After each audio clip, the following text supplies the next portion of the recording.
everyone, Aimer back with another Mission Impossible episode review. This time we're doing the last episode of Season 2, Episode 25, which is called Recovery. And then on we move to Season 3, and boy, that'll be fun. Anyway, today's instructions are in a parking lot attendant booth. The mission is to retrieve a fail-safe mechanism from a downed B-52, which should have self-destructed, but it's behind enemy lines. And it's being held at the Vatsia Institute, which is led by defector Paul Shippard. The IMF must get the fail-safe and Shippard back to the U.S. In the apartment scene, there's discussion about how the failsafe will still explode if it's not taken apart correctly, and it must be retrieved so that the defect can be corrected. Wheelchair-bound Rollin and Cinnamon go into the country as Charles and Janet Langley. They're introduced to Paul, making some small talk about scientific research, Langley's facility in Minnesota, and whatnot. Later, we see Paul at his research facility at the Institute. He's working on disassembling the failsafe with an assistant, using mechanical arms for safety. Paul is correctly able to deduce some of the strategy for the device's design, getting to the inner mechanism. Jim enters Vatsia by parachute, claiming to be the pilot of the B-52 that was down, and is brought to Shippard's office. Paul explains about the device and that he's figuring it out, but he would like Jim to give him the answers more quickly. Jim says he's just a pilot. He knows how to deploy the device, but not how to take it apart. He gets smacked by Paul, and Jim says if he wants answers, he should find out from the facility in Duluth, Minnesota, where they make it. I wonder if that's significant. Paul believes it is, but doesn't think it's a coincidence that all of a sudden these two things happen at once. He intelligently asks his assistant Lasso to find out where the Langleys were when the plane went down. Shippard calls Rollin, inviting him to see his facility, as he mentioned earlier. Rollin says his wife is out at the art gallery and their flight leaves soon, and they'll need an escort from the U.S. Embassy, but Shippard promises to make all the necessary arrangements, so Rollin agrees to come over, or to come with them. Rollin arrives with Barney as his embassy official. They're given a tour of the place. Barney is left at Shippard's office, attaching a device to their teletype machine, while Paul wheels Rollin into the top-secret area. Barney's device causes the machine to catch fire, allowing him to put a caltrop-like spanner into the waste disposal due to the distraction. Paul tells Rollin about the failsafe, and Rollin, of course, refuses to help him, so Paul wheels him over to the unit where Cinnamon is found sitting next to it. Paul gets the technician to start removing bolts randomly, forcing Rollin to agree to help to save his wife. He tells them that first he has to make a key for the device's lock, buying some time. The bolts are slowly removed, as is the mechanism itself. The waste disposal predictably stops working, so repairmen are called. Willie shoots one of their tires flat, and Jim intercepts their call for help, allowing them to take the repairman's place.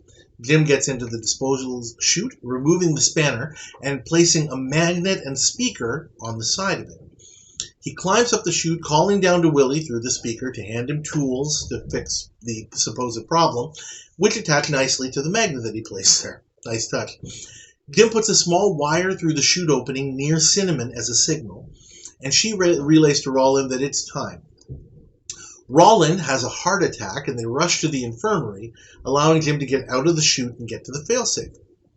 In the infirmary, Cinnamon goes through the motions of working on Rollin to save his life, while the technician heads back to the room with the failsafe, forcing Jim to knock him out so he can remove the bolt for the explosive charge and climb back down the chute with the device. Rollin dies, and Barney asks Paul to speak to him privately, leaving him in the room with 3 IMF agents. One guess, no prizes as to what happens. Paul is knocked out, sedated, and fitted with a Rollin mask. Barney sends Jim a rope to get the failsafe up to where he is, which they attach to the wheelchair and cover up. Jim heads out of the chute as a guard is impatient to leave duty. Rollin dons a Paul mask and tells Lasso that he will have the incident covered up to avoid negative publicity. And even if Cinnamon talks, they'll just deny that anything happened at all, as they usually do. The IMF makes their exit with Paul accompanying them to their hotel. Mission accomplished. I'm going to give this one a grade of B, kind of on the borderline with a B minus. It's a good mission. The word that I would use to describe it is intricate. There's a lot of little things that have to kind of go rat-a-tat-tat in order for them to accomplish the mission. But it's not too complicated to explain or to understand. So that's good. What else I like about it is this, just like the episode before, Trial by Fury, this is a task which is right up there in the IMF wheelhouse. They have to be agents, not just spies, right? This requires, as I said, intricate planning and preparation so that everything goes the way that they expect. In the apartment scene, they even mention that, Rollins says, well, why don't we just let the thing explode? I think Rollins said that, or maybe Barney did. And Jim says, well, no, that would be too easy. We need to figure out why it didn't work in the first place, right? So it's not just your, garden variety thing. I actually like that. Just like, when the IMF is going after somebody, well, why not just have them killed or whatever? No, that's too easy, right? We need to do it in a more intricate way because there's a specific objective that we want to accomplish. I had this episode rated fairly lower when I was first going through the episodes. And I think Bradford Dillman as Shippard really bothered me. I wrote at first that he came off as a very, very sanctimoniously intelligent jerk. And what else I wrote was, other than the jerk part, it doesn't come across very well. That's kind of unfair. He is sanctimonious. He is very pretentious. He's obviously very conceited and has a very high opinion of himself. But that is part of the package. That is who he is, and that is why he is where he is. And it's part of the presentation. So I still don't particularly like the character so much. I'm not going to put it in the bad category. Maybe not so good is a better way to say it. Despite, and also something that's not so good, despite the intricacy, the task is not difficult for the IMF. Maybe it was just a whole lot of preparation, but a big part of it is that Shippard is eminently predictable at every step.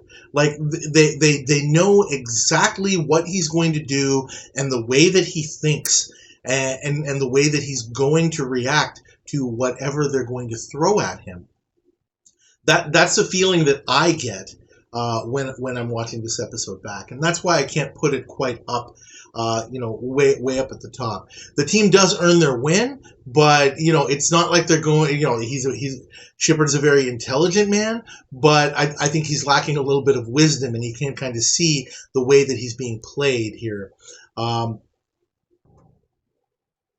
of the things that could have made a huge difference, in my opinion, was at one point Shippard is actually thinking about, he talks to Jim as the pilot who is downed, and then, he's already learned that the Langleys come from Minnesota, and puts two and two together and says, oh boy, gee, this is probably more than just a coincidence.